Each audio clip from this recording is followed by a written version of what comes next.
January 3rd, 2026. Around 2 in the morning, in a heavily curtained room in Florida, with only screens lighting the dark space, sat the most powerful man in the world in front of those screens. U.S. President Donald Trump. Trump wasn't snacking on popcorn while watching the screens. It wasn't a movie. Instead, he was watching his forces on a live feed, attacking a house thousands of miles away. This house was located in the capital of Venezuela, Caracas. The Venezuelan president, Nicolás Maduro, was sleeping in this house.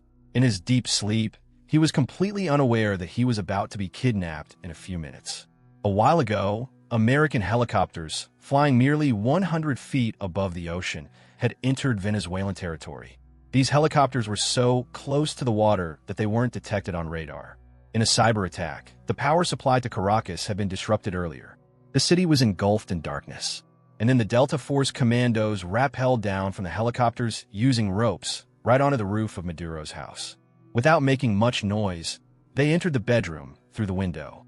The bedroom where Maduro was sleeping on his bed. At this point, Maduro woke up, and he tried to escape to his steel-reinforced safe room. The commandos chased after him. He reached the door, but couldn't close it. The soldiers caught up to him before that.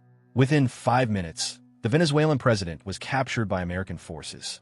Donald Trump later told Fox News, "It was just like watching television." You would have seen what happened. I mean, I watched it literally like I was watching a television show. It felt like watching TV dim. But this was not a TV show. This was the most shocking military operation in modern history, where America kidnapped the elected president of a sovereign country from his residence. Late last night and early today, at my direction, conducted an extraordinary military operation to bring outlaw dictator Nicolás Maduro to justice. When this news broke the next morning on news channels, it shocked the world. Venezuela's longtime president is out of power. In a midnight operation called Absolute Resolve, the U.S. arrested Nicolás Maduro from the heart of Caracas. There were two pressing questions. First, why did America do this? And second, is it this easy for America to kidnap the president or prime minister of another country? If yes, then what about international order? Does every country have to live in this fear from now on? This operation to capture a sitting president wasn't accomplished overnight. The planning began months ago, when the world believed that everything was normal in Venezuela. In August 2025, the CIA had secretly sent a small team to Venezuela. This team was tasked with tracking Maduro's movements. Where does he live? Where does he travel? What does he eat? What does he wear? And even details of his pets. Everything was tracked. Apart from this, the CIA had a source working within the Venezuelan government. This insider was sharing information about Maduro's exact location and movements with America. It sounded quite simple, but in reality, this was a dangerous mission. This CIA team did not have any diplomatic cover. Had they been caught, America could not have done anything officially. Just like how it's shown in the movies, the ground was being prepared for the operation. They were waiting for a trigger. There was a phone call between Trump and Maduro in November 2025. On this call, Trump clearly told Maduro to give up his power and his country, saying that would be the best option for him. In a way, this was an ultimatum from Trump to Maduro. But Maduro refused. Secretary of State Marco Rubio later stated in a press conference that generous offers were given to Nicolás Maduro to avoid this, but he refused their deals. But I want to be clear about one thing. Nicolás Maduro had multiple opportunities to avoid this. He was provided multiple very, very, very generous offers and chose instead to act like a wild man, chose instead to play around. And the result is what we saw tonight. On Maduro's refusal, the advanced stage of this operation began. America's actions after this sound straight out of scenes from Mission Impossible. In Kentucky, American forces created an exact duplicate of Maduro's residence. The Delta Force commandos rehearsed the operation there. Additionally, America deployed fighter jets, Navy Special Operations aircraft, and Reaper drones around Venezuela. At the beginning of December, the White House felt that there were gaps in Maduro's support system. But this was proven wrong. After this, on December 25th, Christmas Day, Trump approved the operation. The operation was to be carried out around Christmas because a large number of Venezuelan soldiers go on leave during this time. But a problem came up. Venezuela had bad weather then. Because of this, the operation had to be on standby for many days. America kept waiting for the right conditions. Finally, on January 2nd, 2026, the weather cleared a bit, and at 10:46 p.m., Trump gave the final go-ahead. And after that, began an unprecedented operation. After Trump's order, more than 150 American military aircraft took off from 20 different bases. After that, in a cyber operation, they cut off power supply to Caracas. The city was engulfed in darkness. People had no idea what was happening. And then, airstrikes were carried out. The radar and air defense systems around Caracas were destroyed, so that the helicopters could infiltrate even more easily. 40 people lost their lives in this. In the meantime, the American helicopters flew only 100 feet above the ocean on their way to Caracas. At 2:01 a.m., these helicopters reached Maduro's compound. Once there, the guards fired at them. One of the helicopters was hit, but it kept flying. Meanwhile, the Delta Force commandos entered the building with a blast. And within 3 minutes, they reached Maduro's location. All this while, Maduro was sleeping with his wife Cilia Flores. Once he saw the commandos, Maduro ran towards a steel-reinforced safe room, but the soldiers captured him. Within 5 minutes of getting into the building, Maduro was captured by the Delta Force. From there, he was taken by helicopter to the USS Iwo Jima, and then he was taken to the Guantanamo Bay military base in Cuba. And then, on an airplane, on Saturday evening, Maduro was taken to the Stewart Air National Guard base in New York. These photos of Maduro were later publicly released. Another country's president was on American soil in chains. But the question was, why did America do this? Trump supporters say that Maduro was a dictator. That's why it was done to restore democracy in Venezuela, to restore human rights. Trump claimed that it was done because of drug trafficking. But the real reason here is oil. To put it very bluntly, Oil, Venezuelan oil. We would have taken it up. We have the greatest oil companies in the world. They took all of our oil. look at this graph. Venezuela has the highest amount of proven crude oil reserves in the world. 303 billion barrels of oil. More than oil-producing nations like Saudi Arabia, Iran, and even America. When I left, Venezuela was ready to collapse. We would have taken it over. We would have gotten all that oil. It would have been right next door. But now we're buying oil from Venezuela. But these weren't discovered until fairly recently.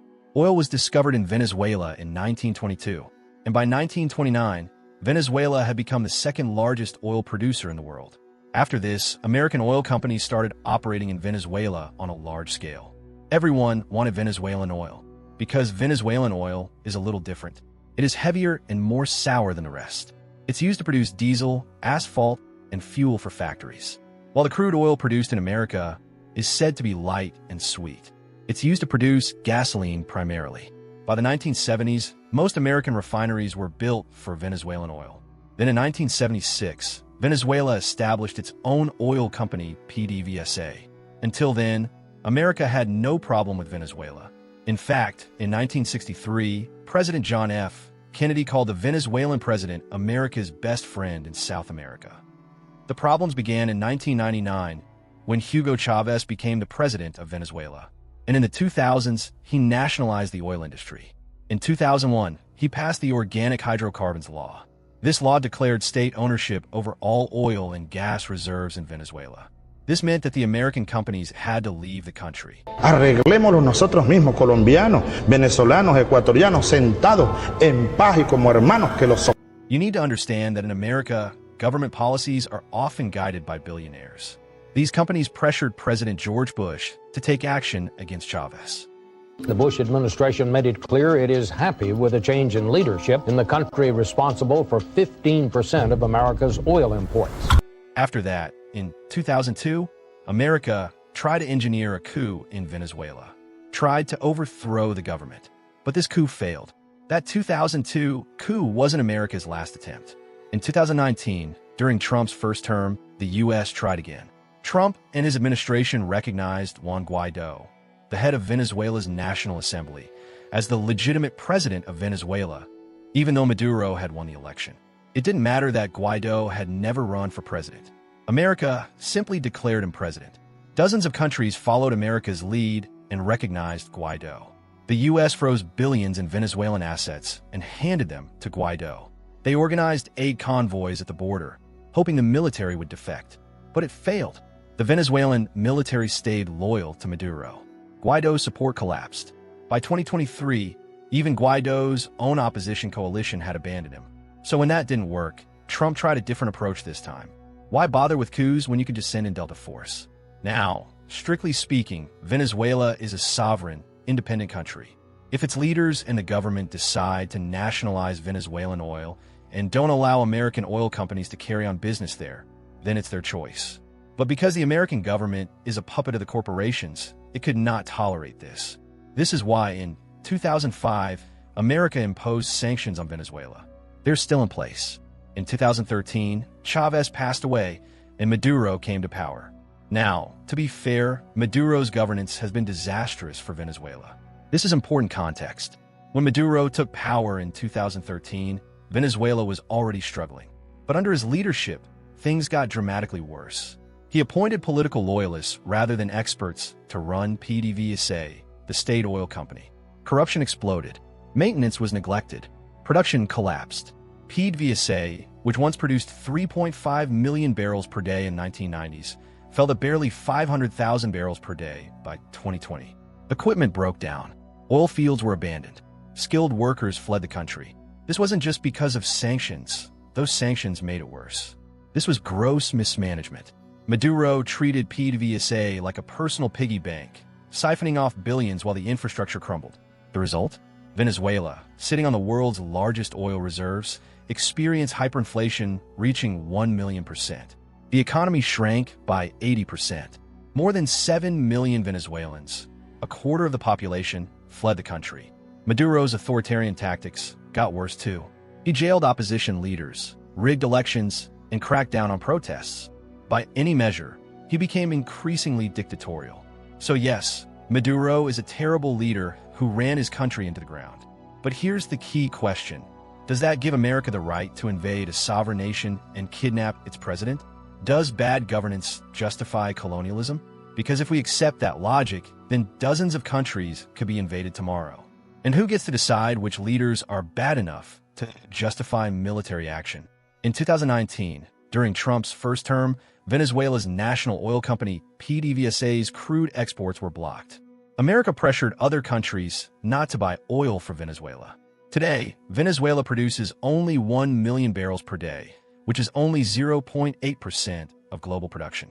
But the fact remains that even now, Venezuela has 303 billion barrels of proven reserves, 1/5 of the world's total reserves. The biggest proof that Trump did all of this only for oil is his own statements. Because the day after the operation, do you know what Trump said? It was the greatest theft in the history of America. They took oil away from us. Nobody has ever stolen our property like they have. They took our oil away from us. He called it theft. Venezuela not allowing American oil companies to capture their oil. Called it a theft. After this, Trump announced that American oil companies will go to Venezuela, invest billions, and rebuild the infrastructure. And the oil companies are going to go in and rebuild their system. They're going to spend billions of dollars. But someone needs to ask him, how is Venezuela stealing? Venezuela's oil belongs to Venezuela. If they took over control of their resources, how is that theft? Trump knows that American refineries need Venezuelan heavy crude. At present, China buys 68% of Venezuela's oil, and America couldn't make peace with it. But why is China buying so much Venezuelan oil in the first place? This didn't happen by accident. When the U.S. imposed sanctions on Venezuela in 2005, and especially after Trump's 2019 sanctions that blocked PDVSA's exports, Venezuela had nowhere to sell its oil. American pressure meant traditional buyers, Europe, Japan, South Korea, stopped purchasing Venezuelan crude. China stepped into this vacuum. They offered Venezuela a lifeline. We'll buy your oil when no one else will, but on our terms. Venezuela, desperate for cash, had no choice but to accept. Today, China gets Venezuelan oil at a massive discount, sometimes 30 to 40% below market price. It's one of the best deals in global energy. And Venezuela uses this money to pay off the billions in loans that China gave them over the years. So when Trump says they took oil away from us, what he really means is our sanctions forced Venezuela to sell to China at cheap prices, and now China has the deal we used to have. America's own policy created this situation. On the other hand, Trump's official justification to arrest Maduro like this is drug trafficking. Maduro and his wife Cilia Flores have been indicted in the Southern District of New York. The charges against them include narco-terrorism conspiracy, cocaine importation conspiracy, and weapons charges. Officially, the case that is being filed against Maduro is that since 1999, Maduro was supporting international drug trafficking organizations to smuggle drugs into America. This sounds like a serious allegation, but when you see the facts, the story changes. According to experts, Venezuela is not a major drug producer. It is a minor cocaine transit country. And the biggest thing is that the cocaine that passes through Venezuela is mostly sent to Europe, not to America. According to a New York Times report, most of the cocaine that goes into America comes from Colombia, Guatemala, and Mexico via the Pacific route, while Venezuela does not have a Pacific coast. In the indictment, it is claimed that, until 2020, each year 200 to 250 metric tons of cocaine was shipped from Venezuela. If you compare this number, in 2018, 1,400 metric tons of cocaine was exported from Guatemala alone, many times more than that for Venezuela. If drug trafficking was the cause, why did America attack Venezuela? Why didn't they attack Guatemala? Apart from this, Trump said that this operation was against the drugs that take American lives. But do you know what's the leading cause of overdose deaths in America? Fentanyl. In America, thousands of people die every year because of this. But fentanyl doesn't come from Venezuela. It comes from Mexico. In Mexico, this drug is manufactured from chemicals coming from China. Venezuela has no known role in the fentanyl trade. So, if Trump really wanted to prevent drug deaths, the question remains, why was Venezuela targeted? 3 days before this operation, Maduro gave an interview. In it, he clarified that America cannot accuse them of having weapons of mass destruction or developing nuclear weapons. That's why they invented the false drug charges. In fact, Maduro was pointing towards the Iraq War. In 2003, when the U.S. attacked Iraq, their excuse was that Iraq had nuclear weapons of mass destruction.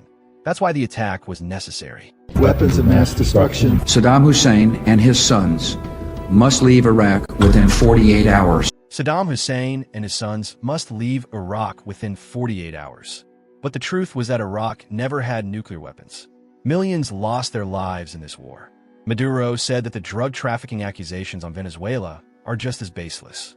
Another interesting thing is that in December, Trump pardoned former president of Honduras, Juan Orlando Hernandez, after a court in the U.S. had convicted him for smuggling more than 400 tons of cocaine to the U.S. When America believes that a country favors them, they forgive everything. And when America feels that a country is going against them, they go as far as to fabricate false charges. We gave you through this stupid president if you didn't have our military equipment. When Iraq was invaded in 2003, oil is said to have been the real reason for that too. When the world found out about this operation, people and governments all over the world reacted to it.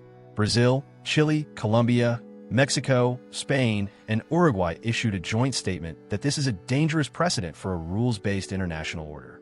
United Nations Secretary-General Antonio Guterres said that Trump's actions were a violation of the United Nations Charter. Countries like Norway, China, Russia, and Slovakia have condemned this in unambiguous words. Many people have called this American operation New Age colonialism. Think about it. If this is not colonialism, what is it? Actually, America has a name for this. It's called the Monroe Doctrine. In 1823, President James Monroe declared that the entire Western Hemisphere was America's sphere of influence. Any European interference in Latin America would be seen as an act of aggression against the United States. For 200 years, the U.S. has treated Latin America as its backyard. Over 40 military interventions, countless coups, from Guatemala to Chile to Nicaragua to Panama. The pattern is clear. This Venezuela operation isn't new. It's just the most brazen example in modern times. Unsurprisingly, Trump does not think that it's wrong. Trump began announcing new targets. Cuba is ready to fall. And India also is falling. Mexico has to get their act together. We need Greenland. The Venezuelan Supreme Court made Vice President Delcy Rodriguez the interim president. But Trump has threatened her too. Trump had hoped that Rodriguez would cooperate. But a few hours after the operation, Rodriguez publicly refused to give in to America's demands. We condemn this brutal, savage form of aggression against our people. She described this operation as a savage attack. After Venezuela, Trump has also threatened Colombia, Cuba, and Mexico. While talking about Colombia, Trump clearly said that they may carry out a similar operation there too. Apart from this, Trump once again talked about taking over Greenland. And not only that, Trump threatened countries worldwide with economic consequences if they don't comply with American interests. In the midst of all this, the international community has been largely silent. It seems that many world leaders have become cautious in front of Donald Trump's unpredictable actions. Another question is, was Trump's attack on Venezuela even legal? The straightforward answer to this is no. Even if we ignore the blatant violation of international rules, Trump has first and foremost violated U.S. laws with this. According to the American Constitution, congressional approval is required for any war. No president can decide to do this on his own. In America, Congress means the American Parliament. When George Bush declared war on Iraq, Congress's approval was secured first. But Trump didn't do this. Trump attacked Venezuela without discussing this with Congress. Because of this, American lawmakers are demanding Trump's impeachment again. The most interesting thing is that people from the Trump administration had said that it was illegal. In November, the White House Chief of Staff, Susie Wiles, had said that if military action is to be taken on land, congressional approval would be necessary. The Trump administration is now saying that this isn't a war. It was merely a law enforcement function, calling Maduro an indicted drug trafficker. That's why he had to be caught. But the question is, to catch a drug trafficker, did they need 150 aircraft? Did they need to carry out airstrikes, killing 40 people? Did they need a cyber attack on the city to cut off its power supply? Is this only about law enforcement? Article 2.4 of the United Nations Charter clearly states that no country can use military force against another country. It is necessary to respect the sovereignty of every country. Trump has violated it undeniably. That's why the United Nations Security Council can impose sanctions on America. But the problem is that America holds veto power in this Security Council. So there would be no accountability for America. People like Trump believe that rules exist only for the weak, and the powerful can do all they wish to do. They think that if you're the world's largest military and you make the rules, then you can choose whether or not to follow them. This is their new world order. But such a world order will prove to be dangerous for all countries. Because if America is allowed to do this, China will want to do this too. Russia too might want to try this. The powerful countries will try to oppress the weak countries. If this is how the world continues, we will be at the doors of yet another world war. Whether Maduro was a good leader or not, whether he was a dictator or not, however much he oppressed his people, these are a different matter. But a president of a sovereign country, without any international process, in the darkness of the night, being kidnapped from his residence, only to take over the resources of that country. This is not justice. Now, here's something the media isn't talking about much. The timing of this operation is incredibly suspicious. The Epstein files were released just 3 weeks before this Venezuela operation, in mid-December 2024. And those files were devastating for Trump. His name appeared repeatedly throughout the documents. There were allegations of rape, FBI testimonies from witnesses, evidence that Trump flew on Epstein's private jet 8 times despite years of denials. One document contained a limousine driver's testimony to the FBI describing Trump discussing assaulting a girl in 1995. Another included a woman's allegation that both Trump and Epstein raped her. The media was covering this extensively. Trump's approval ratings were dropping. Members of his own party were calling for investigations. Even Elon Musk tweeted, then deleted, that Trump's name was all over the files. Then suddenly, on January 3rd, Trump launches the most dramatic military operation in modern American history. Every news channel immediately stopped talking about Epstein. Every newspaper's front page became about Venezuela. Is this a coincidence? Maybe, but it's worth noting that throughout history, presidents have used foreign military actions to distract from domestic scandals. It's called wag the dog politics. Bill Clinton was accused of this when he bombed Iraq during his impeachment hearings. George W. Bush faced similar questions about the timing of various operations. Now, I'm not saying Trump only did this because of Epstein. The oil motivation is clearly real, Trump said it himself. But could the Epstein scandal have influenced the timing? Could it have made Trump more willing to approve such a risky operation? It's a question worth asking, because right now, the mainstream media has moved on from Epstein. Mission accomplished, but we're not going to let that happen here. The Epstein allegations are serious. They're backed by FBI documents and witness testimony, and they deserve investigation regardless of what's happening in Venezuela. If you haven't seen my full breakdown of the Epstein files, what's in them, Trump's connections, the evidence against him, click the link on screen now. It's crucial information that's being buried, and I made sure to document everything before it gets memory hold. Because here's the thing, whether you support Trump or not, Whether you think this Venezuela operation was justified or not, we can't let powerful people use foreign wars to escape accountability for domestic crimes. That's not how democracy is supposed to work. That's it for now. Thank you very much for watching.